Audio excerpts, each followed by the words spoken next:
Yes, people, what's happening? Welcome back to the channel and welcome to another live stream and your daily transfer update. Big up to everyone tuning in over on Chelsea Fan TV as well. Hello to you guys. We are dual streaming again. Big up to everyone that's watching on my channel. Thank you for tuning in, guys. And we've had a lot of news today. Chelsea in pole position for Moises Caicedo. He wants to move. Arsenal out of the race now. Chelsea reportedly told West Ham to hold on at the minute for Declan Rice, also try and move players on. Is there any truth in that? Who knows? But we'll be discussing that as well. Koulibaly reportedly very happy to see out his Chelsea contract if he has to do so. Lukaku not pleased and Inter not pleased about Chelsea saying no to a loan. Well, he could hold that because they've been mugging us off for too long now. There's loads and loads to get into. The fixtures for next season are out as well. Chelsea start with a home game against Liverpool, but the first 5 games aren't bad.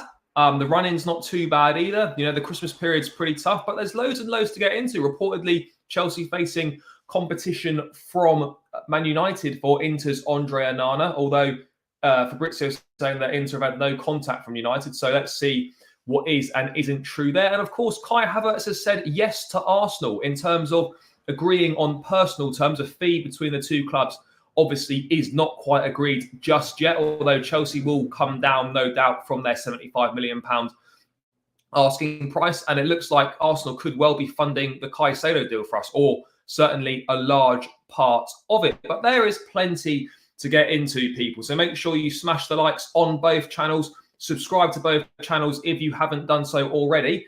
And let's get this show on the road, guys. So let's start with the news on Moises Caicedo then. So we've obviously had big news today that Arsenal have pulled out the race. We knew that Arsenal obviously in the running for Declan Rice, but they've obviously facing potential competition from Manchester City, who are weighing up making a move for him internally. So let's wait and see what happens in that situation as well. But Matt Law reporting and Fabrizio has reported also that Chelsea are in pole position in the race for Brighton midfielder Moises Caicedo. This summer, but face a challenge to negotiate a deal with Brighton. We know Brighton are going to make it tough for us. Caicedo signed a new contract. Yes, there's a gentleman's agreement in place for him to be able to leave for a certain fee.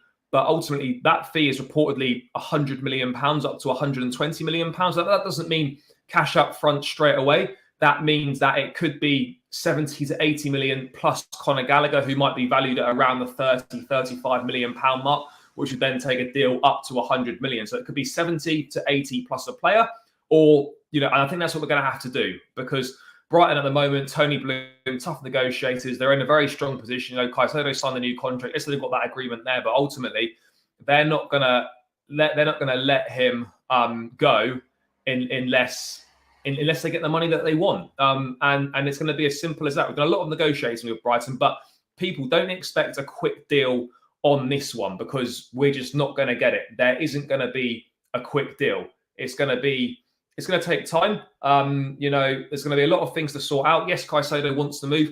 Personal terms won't be a problem to agree, but the fee's going to be an issue. How the fee is going to be paid will also be another issue. And Chelsea may look to potentially bring that fee down. It absolutely no chance is that going to happen. That simply won't happen. They want minimum. If it's going to be 70 million pounds in terms of cash, it's going to be 70 million pounds plus a player. Brighton will not sell just for 70 million pounds. Absolutely not. Tony Bloom, it's business. He wants around 100 to 120 million pounds. Whilst I'm not saying he's going to get that, but they will demand close to 100 million pounds. And Chelsea, with obviously players to offer in the deal, that could bring the price down. And maybe we offer 70 to 80 million up front and Conor Gallagher as well, which then takes the deal to around 100 million pounds. So let's wait and see what happens. Look, there's going to be varying degrees of there's going to be varying ranges of fee, but obviously, yeah, it's been reported around 70 to 80 million pounds, but it could be up to 100 million pounds. And I was told by Rob Prattley, very good journalist that came on the channel not so long ago, that he'd been told that the agreed fee that Caicedo could leave for was in the 3 figures. And I think that would be backed up by this article as well. We can't just, because we don't like hearing something, write it off as rubbish. That's not really how it works. But he seems to be he seems to be in pole position now that Arsenal have pulled out to concentrate on Declan Rice. Yes, big up, Michael. Let's say hello to a few people in the chat. Look, we're getting closer. We are getting closer. Transfers do take a long time. This is what people need to realise. Transfers do take a while to get going. There's a lot of negotiating to do. There's a lot of things to agree. So let's see what happens. But things will move along now. And these last 2 weeks of the window are not last 2 weeks of the window. So last half of the month is going to be really crucial. We are 3 years too late on midfielders. Yeah, look, the decision making under the previous regime in terms of addressing the issues in the squad and signing midfielders was an absolute joke. They've left us in a position where we now are scrambling because we've not invested in the midfield properly for 4 years. So, yeah, we find ourselves in this situation because of the neglect of the squad over the previous few years. But let's hope we can sort it out this summer. Yes, my guy, we are back. Big up, Rems. Thank you for tuning in. Yeah, we'll get to the Caicedo updates. Yeah, we're doing this now. Yeah, it'll be strange, but ultimately he needs to go. Simple as that. Very interesting Declan Rice situation. Don't see us paying close to 200 million on him and Caicedo, though. No, you wouldn't think so. It's unlikely. I think Declan Rice to Chelsea is probably still a no, but you just never know. We can still hold on to a little bit of hope. Let's wait and see kind of what happens on that front. Secret Scout's usually right with his reports. Caicedo wants a Chelsea move in Champions League, not a determining factor. Yeah, but I think he still wants a Chelsea move. I don't know if Bayern could afford him in terms of the fee, the wages, and whatnot. Maybe they could, but it would be unlike Bayern to sort of go and spend huge on a transfer. I could be wrong on that, but I think Chelsea absolutely in the driving seat. And the Secret Scout's pretty spot on most of the time with the news that he breaks. Obviously, he broke the Levi Colwill stuff to the England squad first as well. So he's pretty clued up, pretty spot on. Moises Caicedo. Yeah, well, let's try and do it. We're going to do our best to do it. I think we have to do it. HT, CG, AT, or JT. I'm not really sure what any of that means. CG, possibly Conor Gallagher. I don't know what any of the rest is of that. Sorry, I'm not quite understanding that. What else have we got? Halfway through the month already and no outgoings. Look, we need to calm down a little bit here. We need to keep our feet on the ground. Yes, it's going to be tricky to get all these outgoings done. It's going to take time, but ultimately, we just need to just relax. Things are in motion. Kovacic will more than likely join Manchester City. Ruben will go out the door. Pulisic, Ziyech, Havertz, Mount potentially as well. There's a lot of guys that will go. I know it's frustrating for fans when we see other teams doing business and we're still waiting to get our first lot of business done and all that sort of thing. But ultimately, things will move, and in these next 2 weeks, this is going to be massive. This is where a lot of the stuff's going to happen, a lot of the outgoings, and hopefully a few incomings as well. And as long as the bulk of the business, absolutely, for me, has to be done by the time we roll around to pre-season, because we cannot be taking guys on the pre-season tour that simply do not want to be at the club. We can't be in that situation. We absolutely can't be.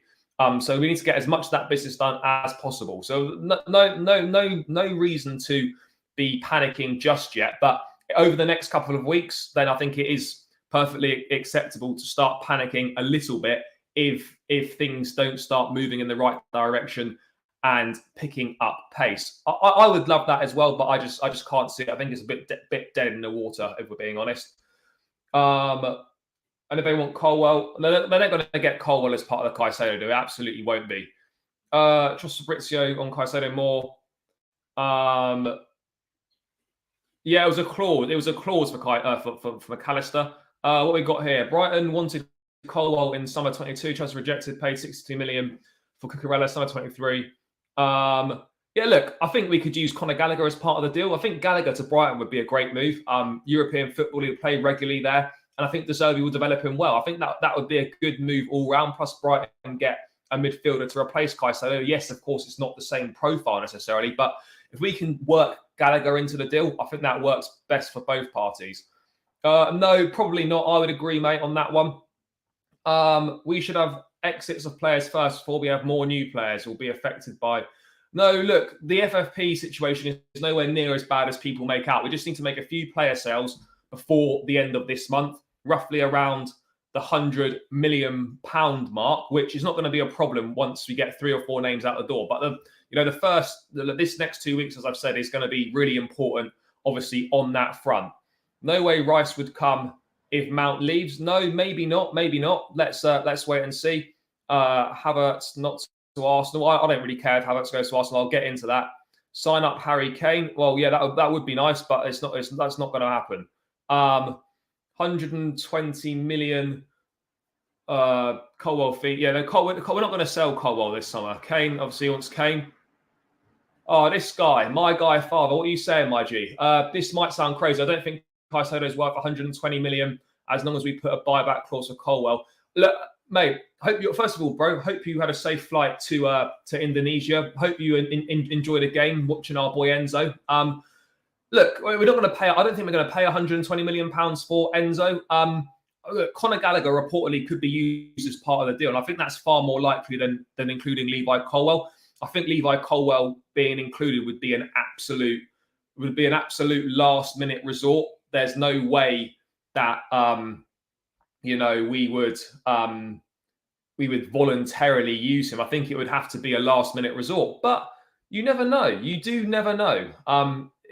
It is really tough to tell. But look, if they wanted Colwell, buyback clause, I don't think they'd agree to that in the first place because they want the player. We would just go and buy him back in a few years' time. So it wouldn't really make sense in a business perspective for Chelsea. But look, I think Caicedo will happen for Chelsea. I feel a bit more confident now that Caicedo to Chelsea will happen. But Brighton are going to make it really tough for us, and we're absolutely going to have to do it on their terms. There's no two ways about it. We will have to do it on their terms. But let's wait and see what happens. But yeah, bro, hope you're doing good and enjoying the Indonesian sunshine, mate. What we got here? Please hope I hope so. I hope so. Chelsea are joking in the transfer market. They are charging 120 for Caicedo. I don't think they're charging 120 for Caicedo. This is just according to one report. It's going to be anywhere between 80 to 100 million pounds. But of course, Chelsea won't pay 100 million pounds for Caicedo. They might include Conor Gallagher, which could take the value of the deal to 100 million pounds. But ultimately, Chelsea in cash-wise won't be paying 100 million pounds. I'd be pretty sure. I absolutely promise you, mate. Bowley is not the new Ed Woodward. That is for sure. Blake, big up, my guy. Yeah, beat shorts. I'm fully aware that you want Harry Kane. I'd absolutely love him, but it's not going to happen. That 100 million by the end of the month is looking shaky. No, I don't think it is. Look, we got two more weeks to the end of the month. A lot can happen in 2 weeks. Things are moving all the time, day by day. So let's wait and see what kind of happens on that front. I hope we get Nkunku. Well, mate, we're going to have a new shirt for him to hold up next week. So we haven't got a shirt for next season. We're not going to parade him with last season's shirt. So we're going to have to wait for the shirt sponsor and the new kit to be announced before we can start unveiling players. Yeah, B Short's fully aware, bro. Don't need to spam the chat with any more Harry Kane stuff. When does the US tour start? I imagine probably, I think the first game's against Wrexham, maybe in the first couple of weeks of July at some point. So maybe we'll have a week to prepare beforehand before that game. I'm not really sure. Yeah, that's another option as well, bro. I've seen that also. So there's potential for that.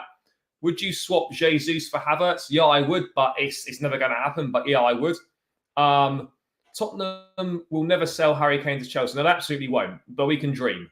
I don't know. Okay. Neymar, maybe. No, absolutely not.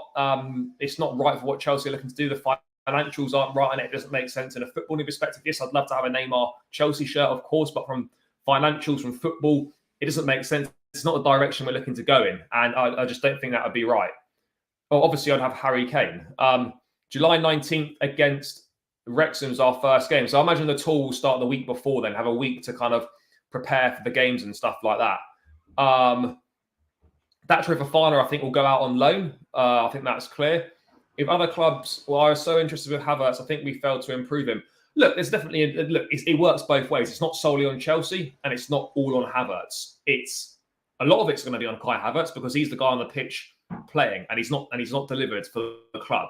But on the other side of things, Chelsea perhaps haven't, with the constant change, not much continuity, playing across multiple different positions, different systems, different formations. That might not have helped him and be conducive for him to succeed. But ultimately, We've tried multiple managers, multiple formations, multiple systems, multiple different positions for him, and he's shown nothing over 3 years to suggest that he's worth keeping about the place. And that is the reality of the situation. We must think about FFP surely first. Look, I think we need to just relax and stop worrying about this FFP.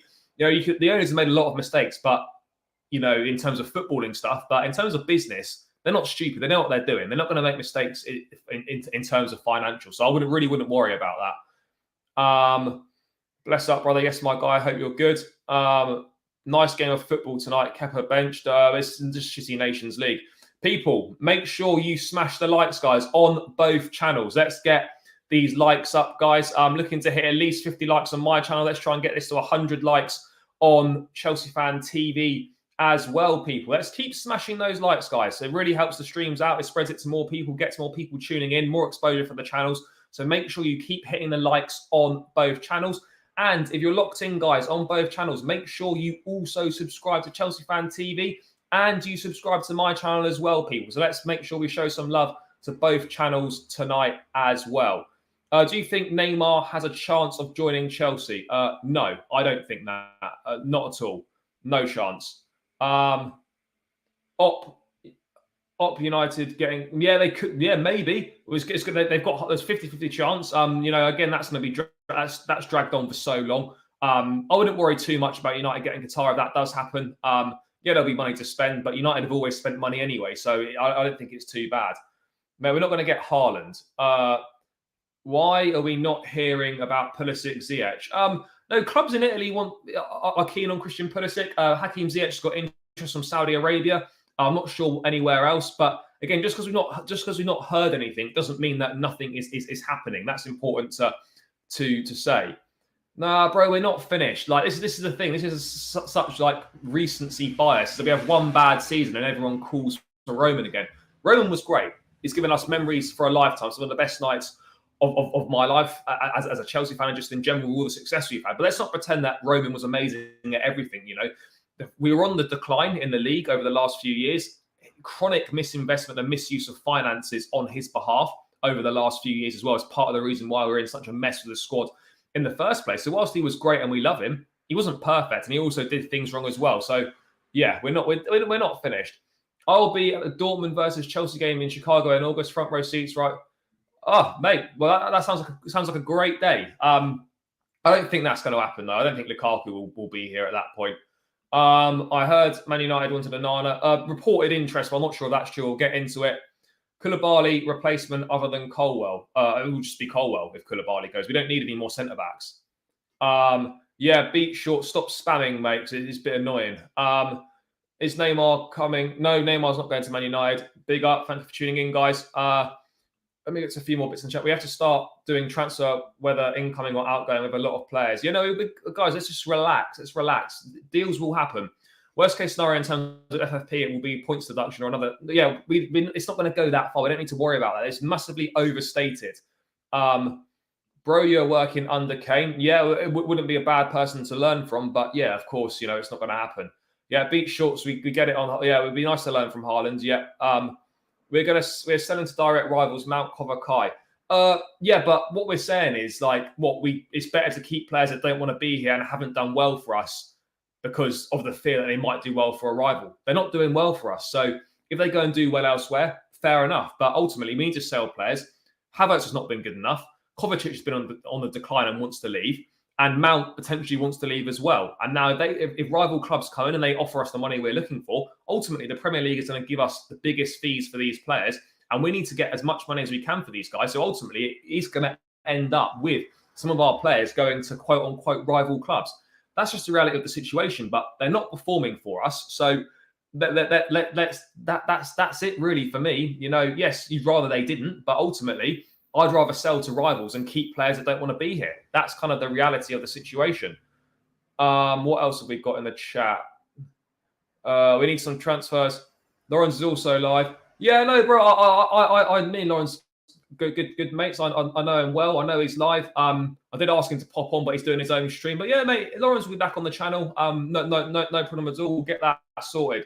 What's my channel, bro? I'll pop the link in the description now. I will do that right now. So yeah, I'll put both links in the description actually, because you need to be showing both channels some love, guys. So I will pop both links in the description. Just give me a second and I'll do that now.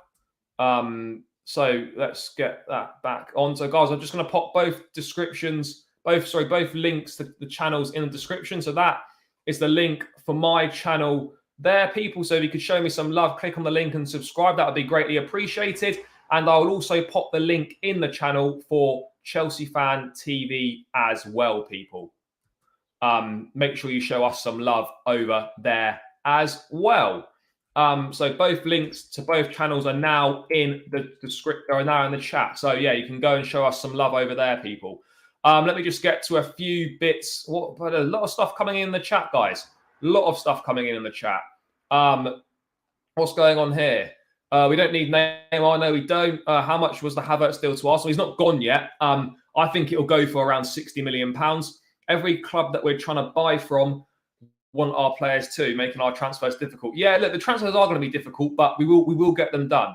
What place do you think will come this season? I'd like to think we finish in the top 5, get the Champions League places again, but there's no guarantees. The Premier League's really strong, and a lot of it is going to depend on what recruitment we do.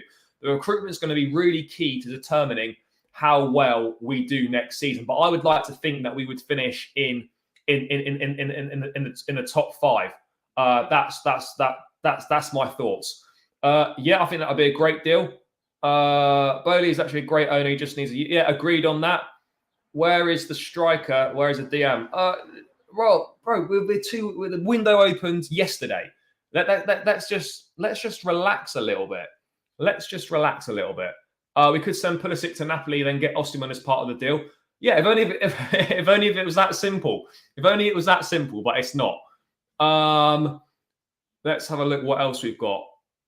Yeah, that's the key. That's the key. Before the pre-season tour, as I've been saying, is when we need to get most of our business done. But I fully appreciate not all of it's going to be possible, but we need to get the majority of the business done by then. Abramovich allowed player power as well. These people obsessed with Roman are just casual. No, he was far from great. Look, I loved him for everything he's done for this football club, but let's not just only look at the good things. You have to look at it as the bigger picture, and there are things that he got wrong. Absolutely, no two ways about it.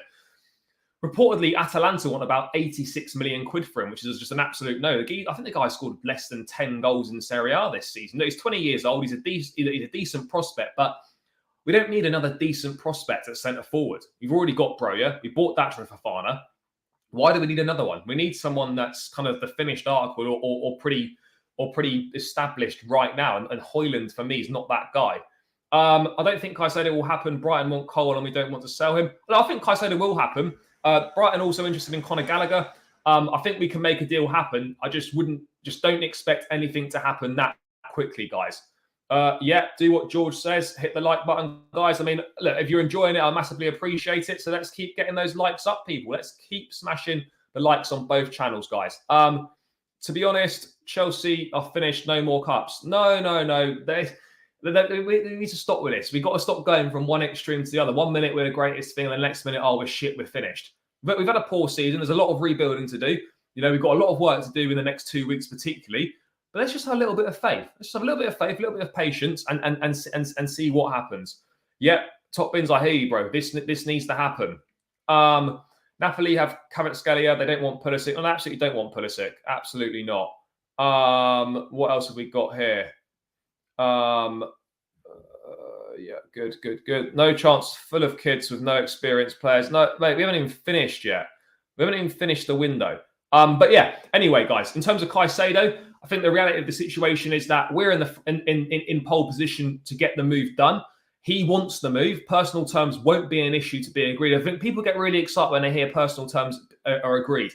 Personal terms being agreed is not that big of a deal. That's the easy bit to sort out. The hard bit is sorting out the fee and the deal and the structure of payment between the two clubs. The personal terms bit's easy. So that's why personal terms tend to always be agreed before a fee gets agreed, because that's the easy part to agree on. But yeah, look, let's hold fire. We're clearly in pole position for Caicedo. He clearly wants to move. Arsenal have now pulled out the race according to the Times, and to fully focus on Declan Rice. So let's wait and see what happens with Moises Caicedo. I think we'd expect more developments over the coming days. Conor Gallagher could be used as part of the deal, as I said. The structure of payments is going to be really key. Brighton, unfortunately, are going to make it really tough for us. They hold the power in these negotiations, and they're going to get the best deal they possibly can for themselves, because at the end of the day, it's business, and they're going to try and get as much money as they possibly can for Moises Caicedo. But I hope we can involve Conor Gallagher or someone along those lines to get this deal done. That's my hope. But let's wait and see, because ultimately transfers are always changing. The landscape's constantly evolving on that front. So, it's going to be tricky. It is going to be tricky, guys. It's not going to be quick negotiations. It's going to be drawn out. It's going to be swinging one way, then the other way. It looks like it could be close to being done. Then we could hit a couple of bumps in the road. But let's wait and see what happens. But the overriding situation here is that we are in pole position for Caicedo, and Chelsea are working really hard behind the scenes to try and get this deal done. But it's not going to be easy. That's where we're at. Let's hope that we can get Moises Caicedo, because I've always maintained we needed Declan Rice or we needed Moises Caicedo. It doesn't look like we're going to get Rice. We have to get Caicedo. Otherwise, the midfield rebuild could already be in the mud before it's even started. So we desperately need Caicedo. He's a Chelsea fan. I'm sure you've seen a picture of him sitting on the boot of his car with his mum in a Chelsea shirt. His idol's N'Golo Kante. So yeah, let's wait and see what happens. Let's put our trust in the people and hope that they can do it. We've got Paul Winstanley, who obviously his negotiating skills have kind of come under a bit of criticism this week, and rightly so. But he did bring Moises Caicedo to Brighton from South America. He knows his family well. So maybe that can play to our advantage. So look, I feel a bit more positive about Caicedo, for sure. But let's not get carried away and think this is definitely going to happen, because this is still going to be pretty tricky to sort out. No, I appreciate that, my guy. I appreciate that. Yeah, we do. I'll get into the fixtures a bit later on. No, Brighton won't give up on getting Colwell, but I don't think Chelsea won't use him as part of the deal. So Brighton can try, but Chelsea aren't going to budge on that, I wouldn't have thought. Yes, we are behind City and Liverpool, but Chelsea can still be competitive and still win cups. Yeah, exactly. This is exactly it. It's only June, guys. Let's relax a little bit. It's only June. Let's calm down. Like I said, look, Caicedo, look, at the end of the day, we've done a lot of business with Brighton. It's just unfortunate that it's kind of all come in one go, and none of it's particularly worked out for us at this point in time. But Caicedo is an absolutely phenomenal footballer. So, we just have to get this one done, and then maybe we just don't do any more business with Brighton. Simple as that. Will Brighton get... no, I've got no idea. I don't know the board members at Brighton. I don't really know. I think they know that what Chelsea's stance is. So they're trying their luck, as you would, as I'd expect Chelsea to do if we were in a similar position. You just got to chance your hand and see what happens. But let's move away from Moises Caicedo, people, and let's move on to Declan Rice. Now, again, Chelsea, I don't think are in the race, but... it has been reported that Chelsea have told West Ham, again, this is from the Telegraph, reliable reporters as well. But again, we have to wait and see what happens here. Chelsea have reportedly told West Ham to wait over Declan Rice whilst they move on players first. Now, that is an interesting one, because I kind of thought that Chelsea were definitely out of the race for Declan Rice. Arsenal did have their first bid rejected today. Don't think there's too much to look into that. First bids are very often rejected in transfers. I think it's £80 million plus 10 million add-ons. They're probably about £10 million short in opening fee. 90 plus 10 would probably get the deal done, I would imagine. But let's wait and see on that front. But also being reported by David Ornstein in The Athletic that Manchester City are weighing up internally, making their own approach for Declan Rice as well. Now, you'd imagine if City come in financially, they'd be able to blow Arsenal out the water. Rice would surely pick City over Arsenal. The only reason he'd pick Arsenal would be because he doesn't want to leave London. But I think Rice is an ambitious lad. The chance to go and win all the biggest trophies at Man City, he'd play a big part. Gundogan potentially going to move on. And whatnot, changes in that midfield. Calvin Phillips, is he still going to be there next season? Maybe not. City could be in a decent position in terms of negotiating, because West Ham would certainly take certainly take Calvin Phillips as part of the deal. I think that's quite obvious. So, but it has been reported that an unknown top club is going to make a bid for Declan Rice in the next 24 hours, reportedly. Now, a lot of people, myself included, a little bit overexcited, thinking it could be Chelsea, but it could equally be Manchester City. Let's wait and see what happens on this one. I mean, I would love Declan Rice. I would absolutely love to get him. He'd be my personal choice. If we could have Rice or Caicedo, both top players, I'd rather have Declan Rice. But if we could somehow, look, getting both is a bit of a pipe dream. Probably isn't going to happen. But at the same time, you never know. And I think for Chelsea, I've always maintained, let's just put a bid in and see what happens. Just put a bid in and see what happens. You know, what's the worst that can happen? What is the worst that can happen? You know, he says no, he doesn't want to join. At least we've tried. I always feel that we have to try with transfers. And I think under Roman, that was something that we didn't do. But under Bowley, I think, is more than happy to try his hand with players. You know, simple as that. You know, even if we think it's unlikely, let's put the money on the table. Let's have a conversation and let's back ourselves to convince said player to try and join the club. We are going to face a difficulty where no Champions League football is going to be a slight problem for some players. I'm fully aware that Rice to Chelsea is highly unlikely, but I can still dream. I can still hope. And maybe Chelsea, it could be that unnamed top club that are going to make a bid in the next 24 hours. But it would seem unlikely, if we're being totally honest. But I would love Declan Rice to come. But I don't know if what would be better. Guys, let me know your thoughts in the chat. What would you rather? Declan Rice joins Arsenal or Rice joins City? What do you think is worse in that situation? I mean, if you had to pick one of those destinations for Declan Rice, Arsenal or City, get your thoughts in the chat, people. Because I think that's quite a tough one, really, because it just makes City even more unattainable.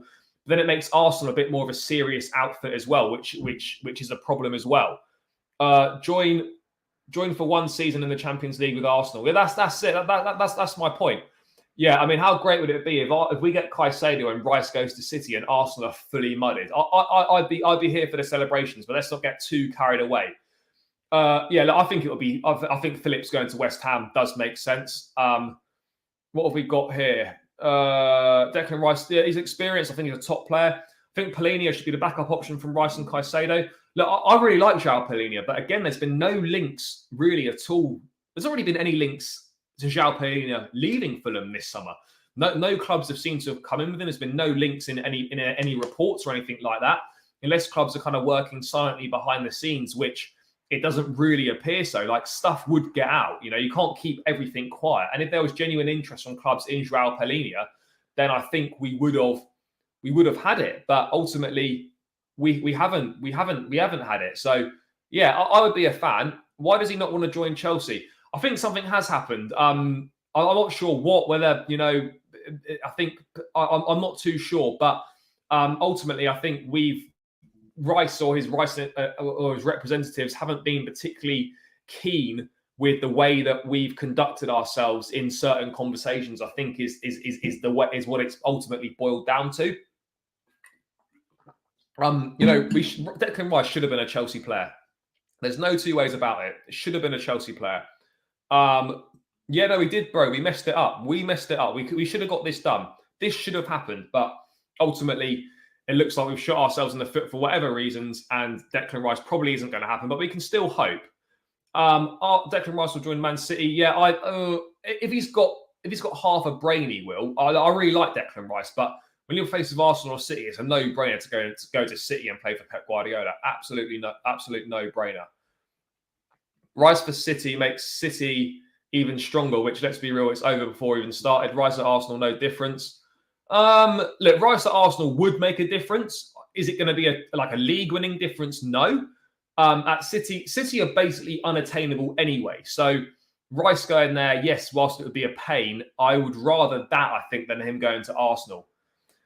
Realistically, we're looking at the top of this season. We're not touching Man City. You know, we're not touching Man City. You know, I'd much rather he goes to City because we're not beating City anyway. That's not being negative. That's just being realistic on the situation. His mate Mount leaving as well. I don't think that would. If Mount leaves, that's certainly not going to do our chances any good at all. We're looking for a centre forward. Mitrovic from Fulham. Fulham aren't going to sell Mitrovic. There's been no links with Mitrovic away. Look, he's a good player and he scores goals, but ultimately it's not really what Chelsea are looking for. I think we need a bit of a step up from Mitrovic for the situation we find ourselves in. I think Caicedo and Lavia, and maybe, I think that's the best way for us to go personally. What do you think about Manu Kone? Look, I like Manu Kone. He's on the list for Chelsea. He's also on the list for Liverpool. I think he'd probably go to. I think he's more likely to go to Liverpool. I think Chelsea probably are more interested in Romeo Lavia than they are in than Manu Kone. But let's wait and see what happens. There's a lot of moving parts in this transfer window. I reckon Caicedo very late in the window. Look, I don't know how late in the window. Chelsea want to get this business done before pre-season. They'll want him on the pre-season tour. Brighton won't want this transfer saga dragging on all summer either. They'll be wanting to get replacements in also. So it works. It's in the interest of all parties involved to get a deal done as quickly as possible. You don't want this one to be dragging on for the majority of the window. Top four. All right, yeah, top four. We didn't fuck up with Rice. Look, I think £100 million for me, I would have done it for Declan Rice. I would have done it. But yeah, ultimately each to their own opinions on that one, which is absolutely fine. But I think we did drop the ball with Declan Rice. You know, Declan Rice should have been a Chelsea player. I think we've dropped the ball with that one. It is my opinion. Because we have got Santos, but if you let's look at the options here right now. So let's presume that we know that Kovacic is probably going to go. Loftus-Cheek's going to go. Conor Gallagher's more than likely to go. Mason Mount is probably going to leave as well. That's 4 midfielders already, and Kante's gone. That's 5. So that leaves us with Enzo Fernandez. It leaves us with Chukwuemeka, Caicedo, and Santos. Right, that leaves us 4 midfielders. 1 experienced in Enzo Fernandez, 3 inexperienced players. We need 2 more. So we need Caicedo and we need Lavia, and then 2 of the 3 youngsters will have an opportunity to impress in pre-season, and then it will be decided whether they're going to have be part of the squad or whether they're going to go out on loan. 2 of those 3, I believe, will go out on loan. But ultimately, for me, I think if we went into next season with Enzo, Caicedo, Lavia as our 3 sort of main midfielders, and then you maybe have Chukwuemeka and Caicedo or Santos as the 4th and 5th, and then one goes on loan. Maybe something along those lines. Let's kind of wait and see. If Havertz and Mount, we need replacements, agreed. West Ham rejected 90 that they did. Look, we're looking for midfielders, definitely 1, hopefully 2, a goalkeeper and a centre forward. I think that's the main things we're looking for at this point in time. I don't know if we're looking for anything else potentially. Let's kind of wait and see on that one. By the way, people, let's get these likes up. People keep smashing the likes. It really helps me out massively. Helps out both channels. So yeah, would really appreciate that, guys. So just hover over that thumb button, give it a little click. It's free. It takes seconds. It really helps both channels out more than you could ever imagine. Spreads the stream to more people. So let's start hitting those likes. Let's run the likes up, people. And subscribe to both channels as well if you haven't done so already and you are locked in now. Let's help get Chelsea Fan TV ever closer to that 200,000 subscribers mark. And let's help me on my road to 4,000 subscribers as well. Hopefully before the season starts. That is my aim. So let's get it done, people. But yeah, moving away from Declan Rice. So Arsenal decides to pay 100 to 100 for Rice. Yeah, quite possibly. Can you see Victor Osimhen from Napoli happening, considering Napoli are well-known? Look, it depends on the money. It depends if Osimhen wants to leave. Ultimately, I don't think spending 120, 130 million euros on Victor Osimhen is necessarily the right answer and what Chelsea need to do. But let's wait and see on that front. Let's wait and see. Maybe if we go for Rice, Mount may consider staying.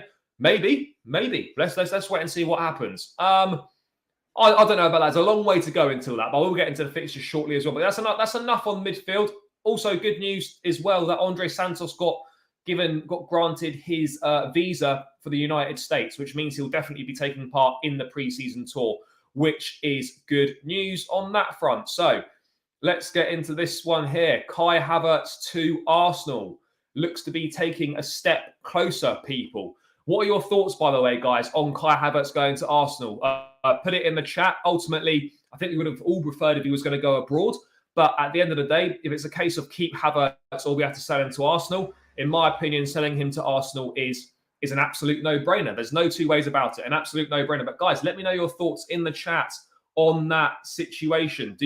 How do you feel about Kai Havertz joining Arsenal? So Fabrizio reporting that Kai Havertz has given the green light to Arsenal's contract offer after positive discussions.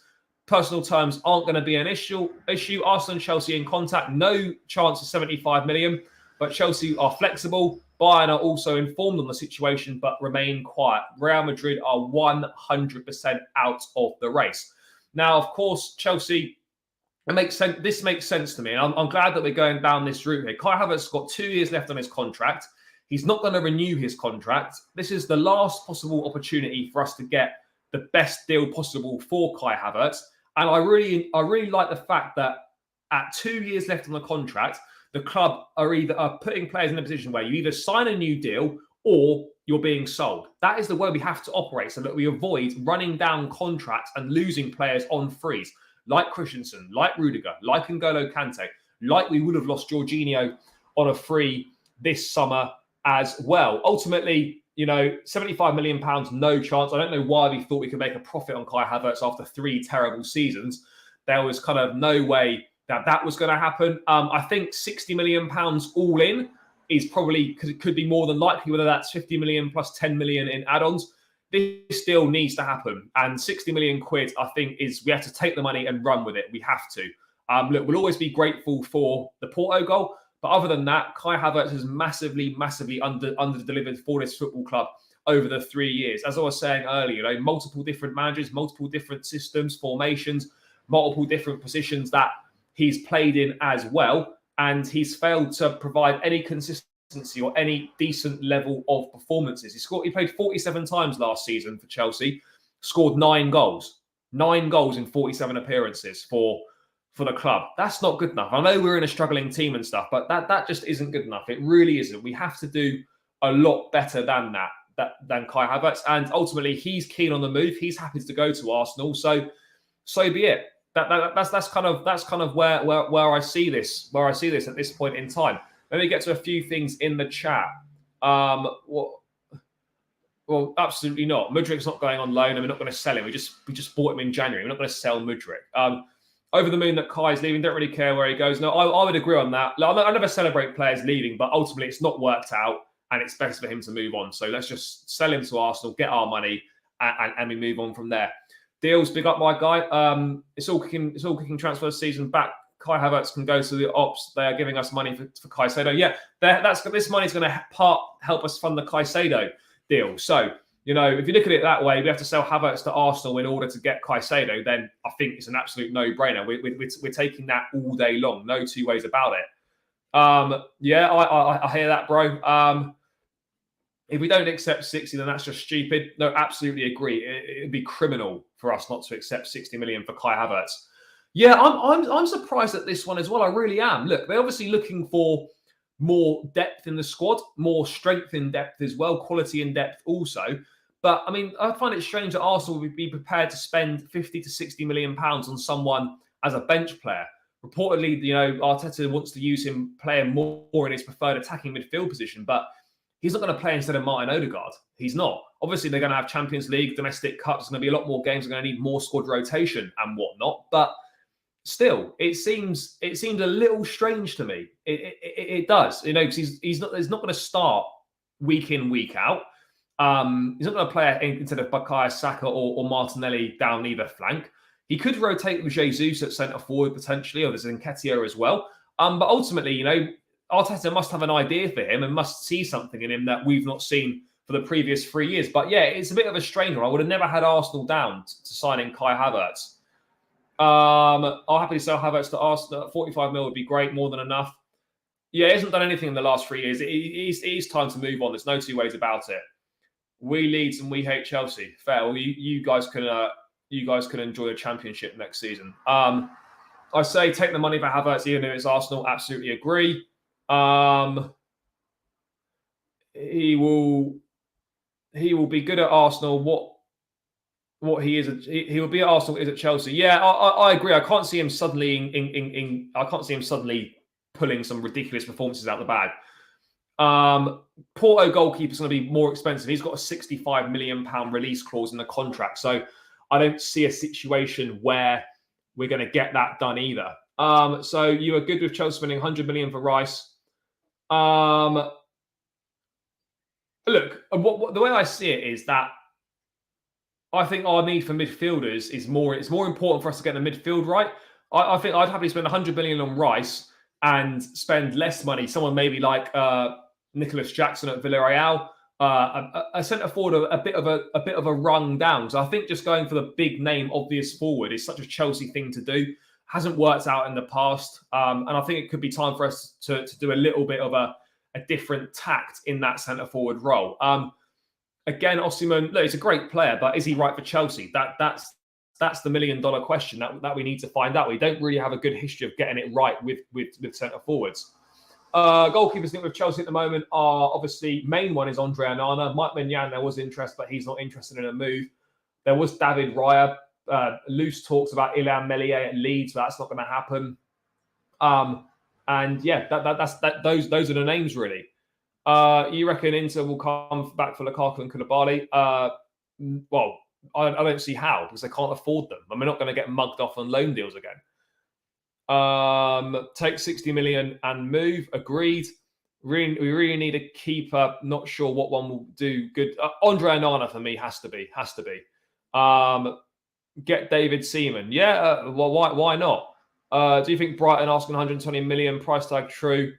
Yeah, but it could be 80 million plus Gallagher, which would take it up to over 100 million. That's what it could be. 70 plus Gallagher would take it to roughly 100 million pounds, which is what they could be looking for. It doesn't mean 100 million in cash. It just means a deal worth a total of 100 million pounds, which if you put Conor Gallagher in valued at maybe 30 to 35 million plus 70, let's wait and see. Santos, let's see how he does in pre-season. There's absolutely got a chance if he does well. Absolutely, why not? 60 million for Havertz and 50 for Mount. That would be 110. Yeah, look, I think that's roughly what we're looking at here. 110, 115 million pounds for those two players, and that would put us in a very decent position, I'd say, in terms of finances. I really didn't think that we would sell Havertz and Mount in the same window. I really wasn't expecting that. We are clearing out a lot of players here, and players I don't think we were expecting. So whilst it's all good and we need to clear out, let's wait and see what players come in. If we're getting rid of these guys, the players that we need to bring in to replace them have to be better. Otherwise, the squad's not improving. It's as simple as that. Chelsea out of the Rice race. Fabrizio YouTube. Yeah, fuck's sake. What do you think about the goalkeeper of Shakhtar? I'll be honest, mate. I don't know who the keeper of Shakhtar is, if I'm being real.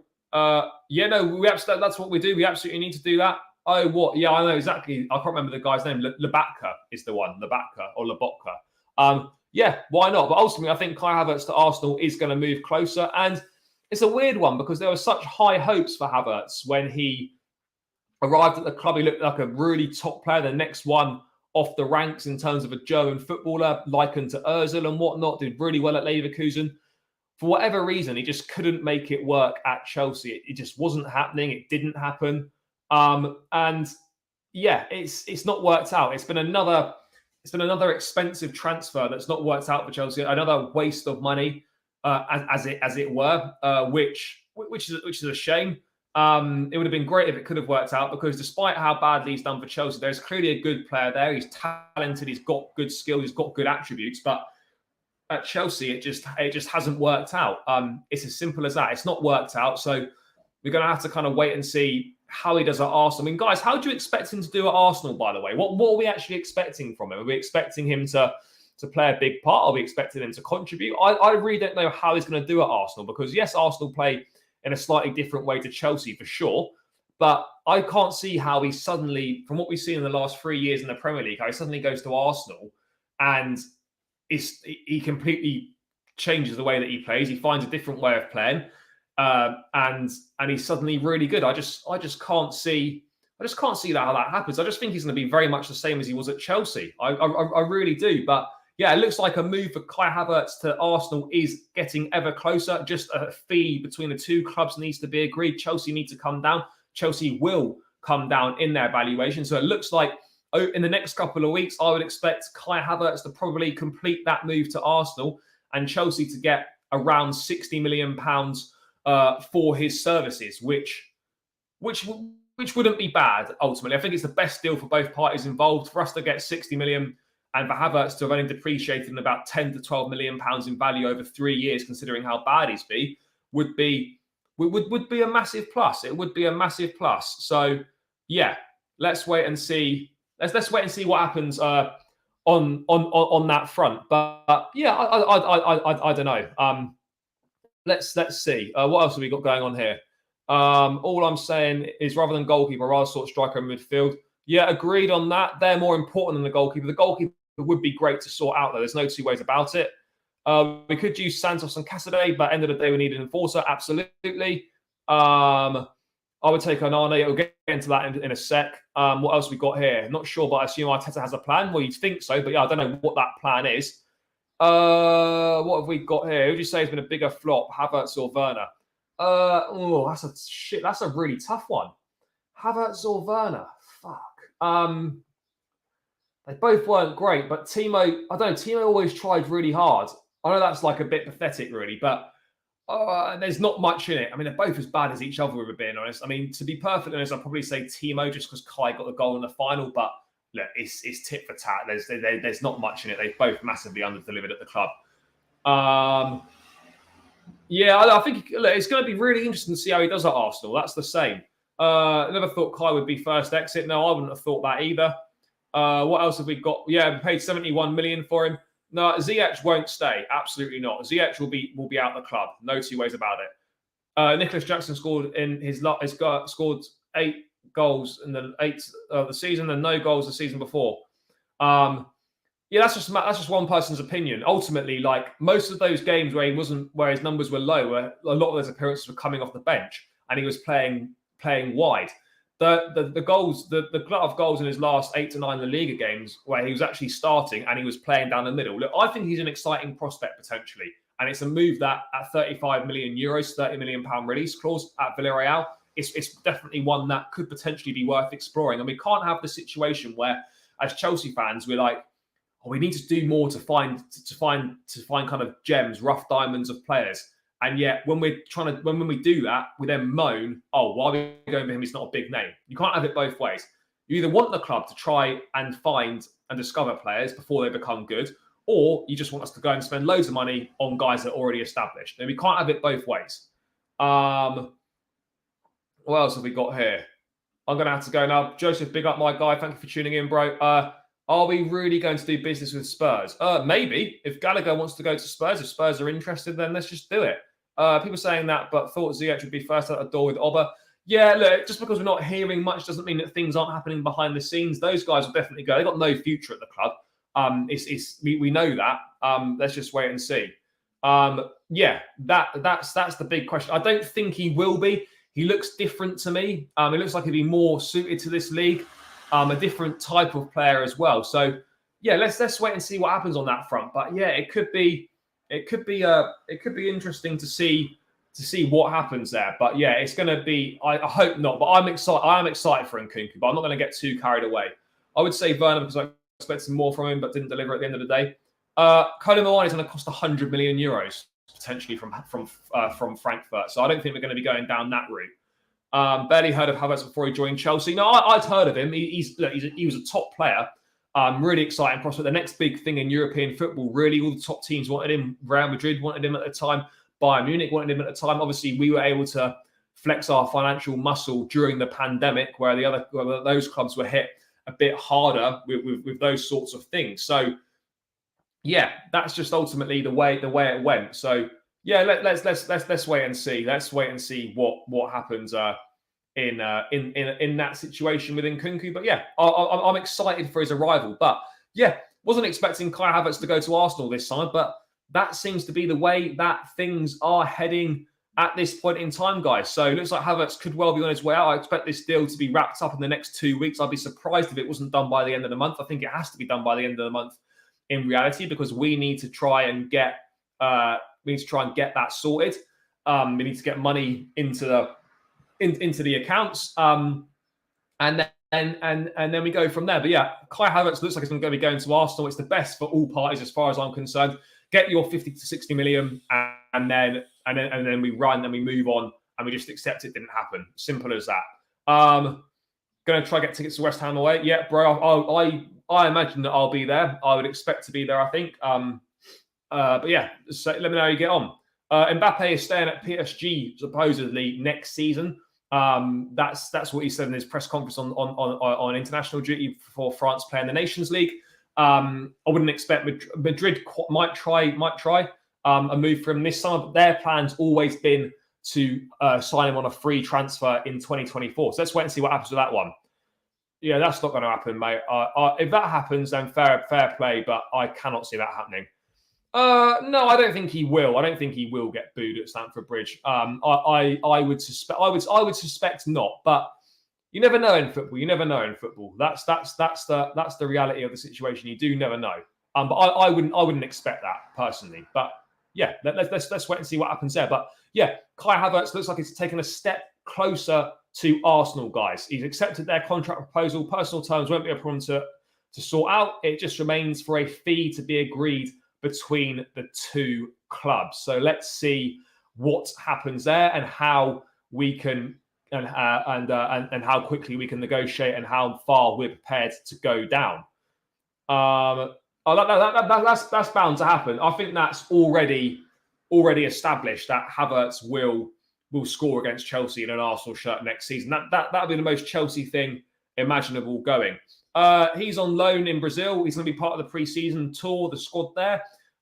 He's just got his visa for the US approved, so he'll be part of pre-season. He'll be assessed, and then we'll see what happens from there. So let's move away from Kai Havertz, guys, and let's move on. So we've done Caicedo, we've done Declan Rice, we've done Kai Havertz. Let's talk a little bit more about goalkeeping situation then, people. So Chelsea are obviously linked with Andre Onana. It's not been discussed yet. Fabrizio's also just saying that in the next few hours, he's going to clarify something about Caicedo, also saying that Chelsea do not have an intention to enter the Declan Rice race. They've not confirmed any intention, should I say. So maybe we could be about to confirm our intention. Arsenal bid worth 100 million for Declan Rice is imminent. West Ham are hoping for a bidding war. Let's wait and see what happens on that front. So yeah, anyway, let's move to goalkeepers, guys. And according to Jacob Steinberg, let's have a look. He's saying that apparently Chelsea face competition from Manchester United for the signing of Inter goalkeeper Andre Onana. It's believed the Cameroon international would favour a move to United.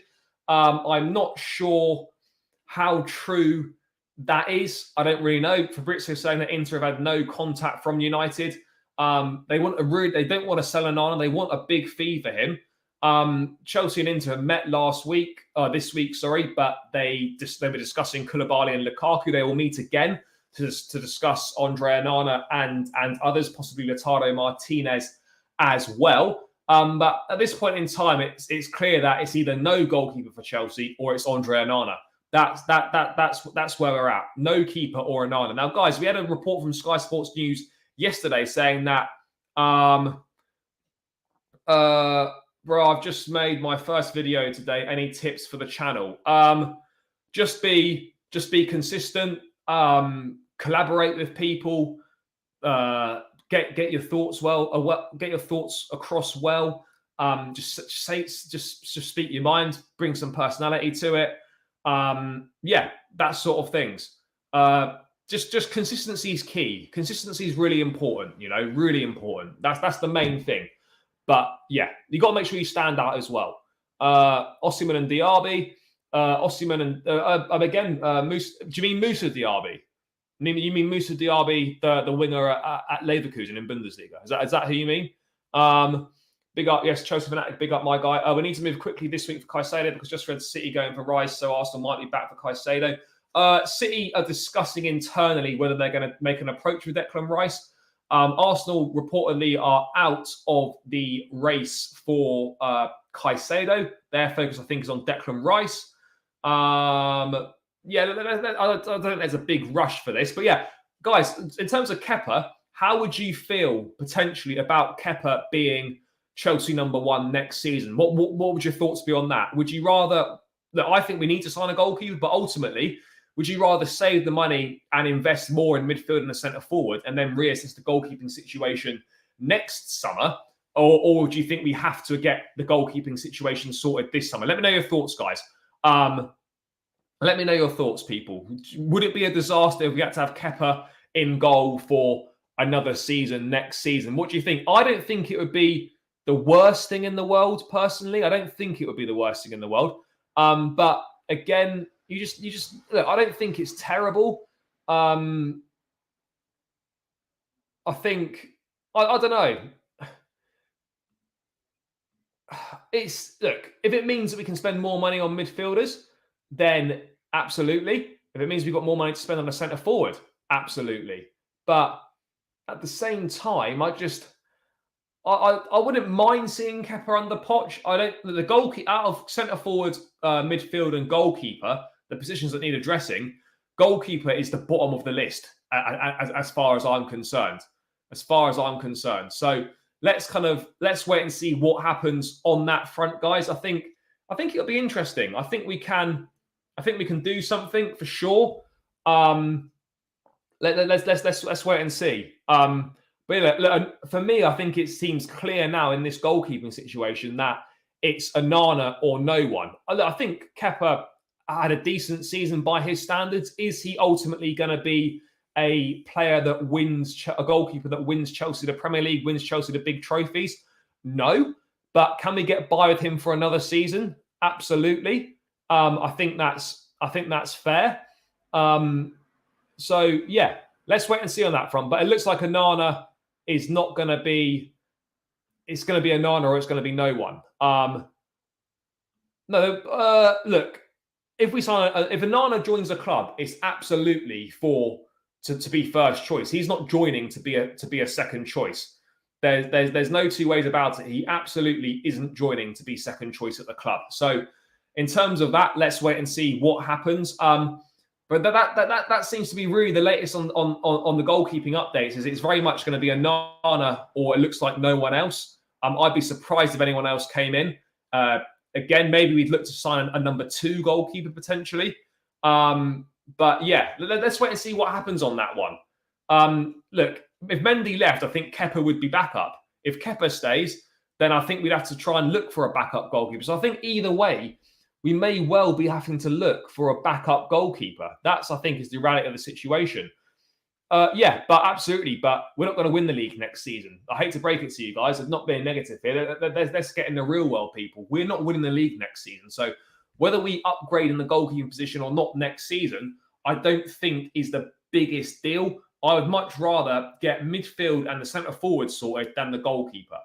And we can look to address the goalkeeping situation next summer. Maybe it's easier to get Mike Maignan next summer. Maybe other keepers will be available. Others might come through. So let's wait and see what happens on that one. Yeah, look, the Kepa wages are an issue. There's no two ways about it, which is why we're struggling to get rid of him, because we're not going to get any takers on that current wage. It's as simple as that. We're not going to get the takers on those wages for him. I don't know who'd be back up. I'm not really sure. Maybe would we promote Bettinelli to back up? I don't know. I mean, I wouldn't have thought so. If anyone comes in for Kepa, we should sell. Look, I don't think we're going to sell Kepa. That's the reality of the situation. But yeah, guys, that's just a goalkeeping update. Very minimal. Reportedly, United are in for Onana. They've had no contact Inter Milan from Onana. Inter Milan want a big fee for him. Chelsea are going to meet Inter again to discuss Onana, discuss other players. Let's wait and see what happens on this one. But ultimately, for me, I wouldn't rule out Kepa being number 1 again next season. And it looks like it's Onana or no goalkeeper this summer. But Edouard Mendy will almost certainly leave the club. And whilst we're on it, people, let's just talk about Inter Milan quickly and how they appear to be mugging us off. Nizar Kinsella in the Standard reporting that Inter Milan and Romelu Lukaku are disappointed by Chelsea's decision to refuse a loan deal. Chelsea would rather sell Lukaku and Kalidou Koulibaly permanently than sanction loan deals. Lukaku's disappointed. I think as a fan base at Chelsea, we're fucking disappointed because you didn't deliver for the club and you never wanted to be here in the first place, despite saying you're back, despite saying you wanted to. We're disappointed because we spent £100 million on you for essentially a 1-year loan to then send you back to Inter Milan because you didn't want to be at the club. So if anyone's got a right to be disappointed, it's us as Chelsea fans and the club, because you didn't deliver what you were supposed to deliver here, and you clearly never wanted to be here in the first place. To talk about disappointment, I mean, he's got no right to be disappointed. Chelsea can't keep on being taken for mugs in this situation. Yes, okay, we were obviously going to do a loan deal last summer for this season, but we can't be in a situation where we're like, oh yeah, Inter, just have him on loan again. We'll pay most of the wages, give us a little loan fee, and then we'll just kick this problem down the line another season. It doesn't work like that. We can't keep on operating in that way. So yeah, look, I've always maintained that the only way a loan deal works if there's an obligation to buy at the end of the loan. Lukaku is reportedly open to going elsewhere, not Saudi Arabia at this stage of his career, but he'd be reportedly open to going elsewhere in Europe if Inter and Chelsea cannot agree a deal. But Chelsea every right to not want to give a loan to Inter. Inter have been trying to take advantage of us for too long now. They've had an absolute worldy deal out of Lukaku. This Lukaku to Chelsea will go down as one of the worst transfers, certainly in Chelsea history, but in Premier League history, more likely than not. He's still got 3 years left on his deal. He's on over 300 grand a week, and it's a massive, massive problem. It's a massive problem. I'd rather keep him in the reserves than let those chances take the piss again. Yeah, but again, it's not going to be down to us. Agree, no more taking us for a ride. If they don't want to pay, go to Saudi or just go anywhere. Lukaku doesn't want to go to Saudi. So look, we need to sell Lukaku this summer. I mean, guys, what do you see happening with the Lukaku situation? Let me know. What do you see happening, people? Because it's obviously going to be a tricky one. Chelsea and Inter obviously are quite a way apart, I would imagine, in valuation for the player. But let's ultimately wait and see what happens on that front. But we can't be taken for mugs anymore in this situation.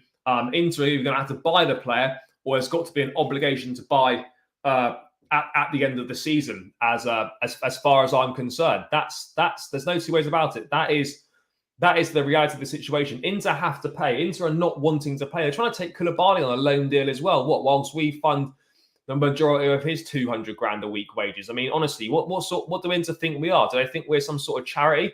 These men need to pay up. Simple as that. So that's kind of the latest on Lukaku, is that Chelsea and Inter will meet again. Let's wait and see what happens on that front. But Chelsea and Inter will meet again to discuss Andre Onana and other things. So let's wait and see what happens there. What's this? Why are you buying more players? We have about 10 loan players coming back who have earned a place in the squad. We need to buy players. It's as simple as that. That's why we're buying more players. We need to buy more players. We need midfielders. We need striker. We need goalkeeper. So we need more players. And most of those guys coming back from loan will probably be sold anyway. Yeah, bro, this is all well and good, but we can't go into the next season signing no midfielders. Castellet and Santos could well play a part in the team, but we're not going to go into next season with that as our starting midfield. Absolutely no chance. No chance like Vince McMahon. Because we finished 12th. No more loans. Agreed, no more loans. Guys, I'm interested to get your thoughts on Kalidou Koulibaly as well, people. Let me just bring this up on the screen here. Kalidou Koulibaly is more relaxed about his future and is keen to stay at Stamford Bridge. The 31-year-old has struggled since his 35 million transfer from Napoli last summer, but would happily fulfill his contract, which runs until 2026. Yeah, I'm sure he'd happily fulfill his contract on over 200 grand a week, perhaps not playing that often. Of course he'd happily fulfill his contract. I'd happily fulfill that contract. I don't think anyone wouldn't. Let's have a look. So Martin's going to be sold. because he's behind Chilwell, Cucurella, and Lewis Hall in that left back slot. Selena will go on loan. He's still very young. Bashir Humphreys ultimately probably go out on loan again or could be sold. Colwell will be a part of the squad, as will Santos and Caicedo could go on loan, and Kunku's in. Gusto's in at right back. Look, Martin's not got Martin's not going to play for Chelsea. I don't think there's nowhere where he gets minutes. Selena will go on loan, so he's not ready yet. Humphreys is ultimately, I don't think, good enough when you look at the centre backs who've got on the books. Colwell will be in the squad next season. Santos and Caicedo will have a chance to prove themselves in pre-season. And Kunku and Gusto are coming in. That's great. Let's wait and see what happens. If Inter really wants to give us a nod, and then we can talk about loans with an obligation to buy. Yeah, possibly. Look. Ultimately, for me, next season, it looks like they're going to be playing a back four predominantly. You've got 6 centre backs on the books. You've got Koulibaly, Silva, Fofana, Badiashile, Chalobah, and Levi Colwell. Playing once a week in a back four, more than likely. You do not need 6 centre backs. One of those guys needs to go, and the guy that's going to go is going to be Koulibaly or Chalobah. That's the reality of the situation. Koulibaly's got 3 more years left on his contract.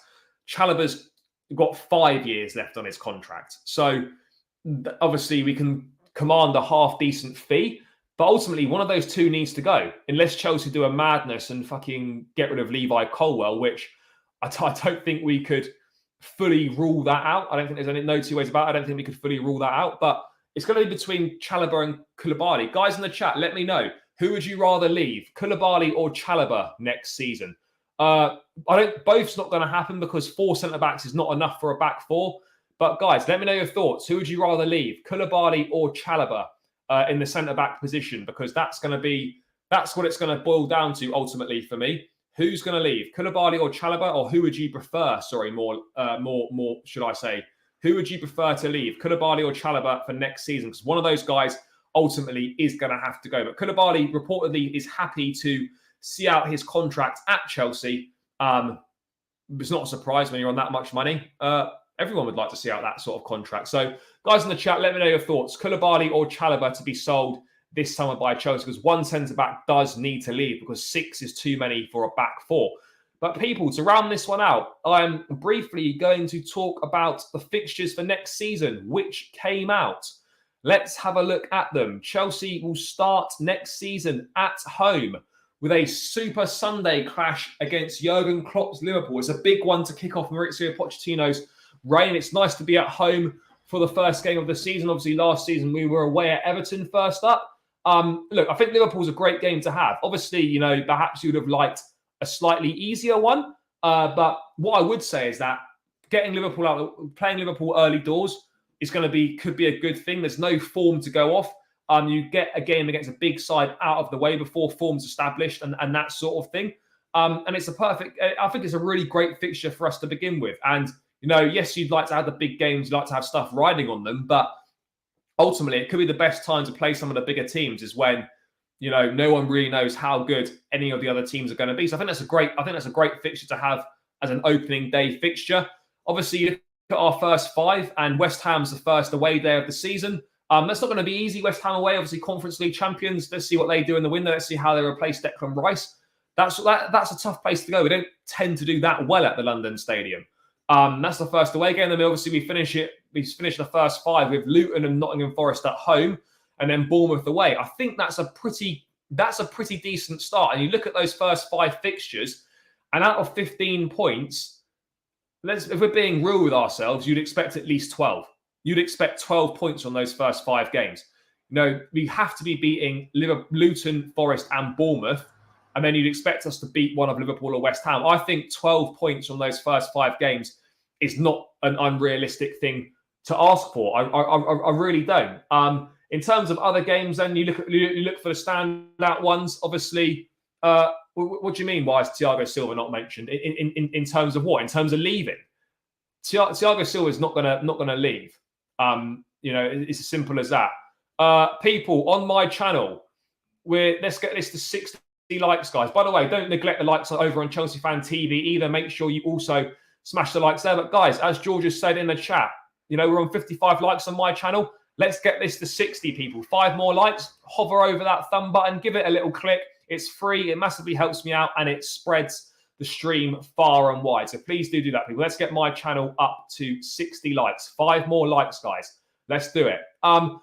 Let's have a look. I think we can get 20 points by the end of October. Yeah. So look, this is a situation that we're looking at, people, is that the first 5 games is a decent start. Even after that, Aston Villa at home is going to be difficult. Fulham away might be quite difficult as well. October, Burnley away, and then we've got Arsenal and Brentford at home. November, this is where it gets tough. November and December, the notorious period where we don't do very well and we don't tend to win, and the wheels do seemingly come off. This is where we've got really tricky fixtures, guys. There's no two ways about it. I'm not being negative. We have got tricky fixtures here. You start with fireworks weekend, and there'll be fireworks at Spurs away. There certainly will be. Tottenham away. You've got City home, Newcastle away. Then it's Brighton, United, Everton, Sheffield United, Wolves away, Palace home, and Luton away. That's really tough. Then you look at the run-in, and you look at April time for the run-in. United at home, Sheffield United away, Everton, Brighton. It's not great. Brighton and Villa away, back-to-back's not ideal. But West Ham, Forest away, and Bournemouth at home to finish, that really isn't that bad. So actually, in terms of the fixtures we've got, yes, you've got to play everyone twice. Of course you do. And, ultimately it doesn't really make much difference when you play each team. Maybe not. Maybe it does. But in terms of the start really isn't that bad.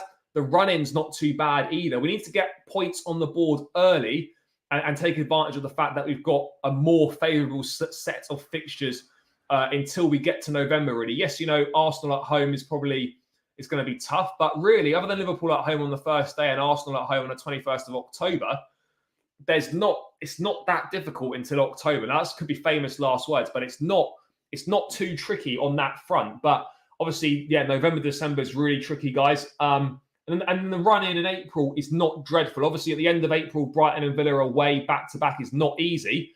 But let's wait and see how it goes, guys. Let's wait and see how we need to build good momentum early next season. Hopefully, we get our transfers in and out early and we have a good pre-season. Agreed. I think this is possible. 12 points out of the first 5 games. I'll be happy with that. I think a draw with Liverpool at home at least is possible. Well, it's bound to be 0-0. The last 4 games have been 0-0.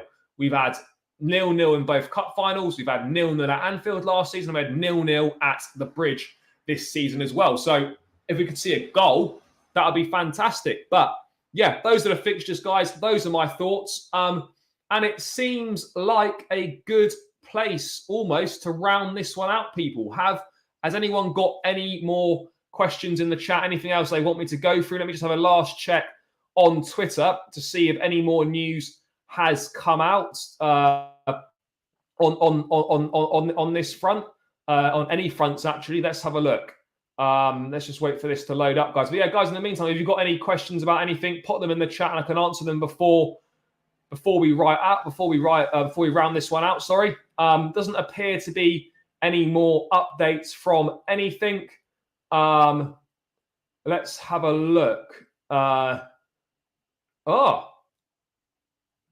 According to sportbusiness.com, guys, we've got a little bit of an update on the shirt sponsor, potentially. Let me just bring this up now. I don't know how reliable this website is. Let's have a look. Let me just quickly find it, people. Here we go. So, this last thing to round out. Apparently, Chelsea are in discussions with Stake.com about a controversial front of shirt sponsorship deal after an agreement with a company from the crypto sector fell through at the last minute. Sports Business can exclusively reveal. A controversial front of shirt sponsorship. I think Stake sponsored Watford last year. They sponsored Everton. I think they're a gambling company, but we'd have to then swap it. We'd have to swap again in 2 years' time. I'll have to read into that. But apparently, guys, Chelsea could be sponsored by Stake.com next season. I'm not sure how that would look on the shirt, but let's wait and see. Guys, what sort of sponsor would you be looking for anyway? Would you be keen to get like Allianz, the one that we've been strongly linked with? Maybe now it could be Stake.com. But yeah, people, let's wait and see on that front. But yeah, a little bit of news there.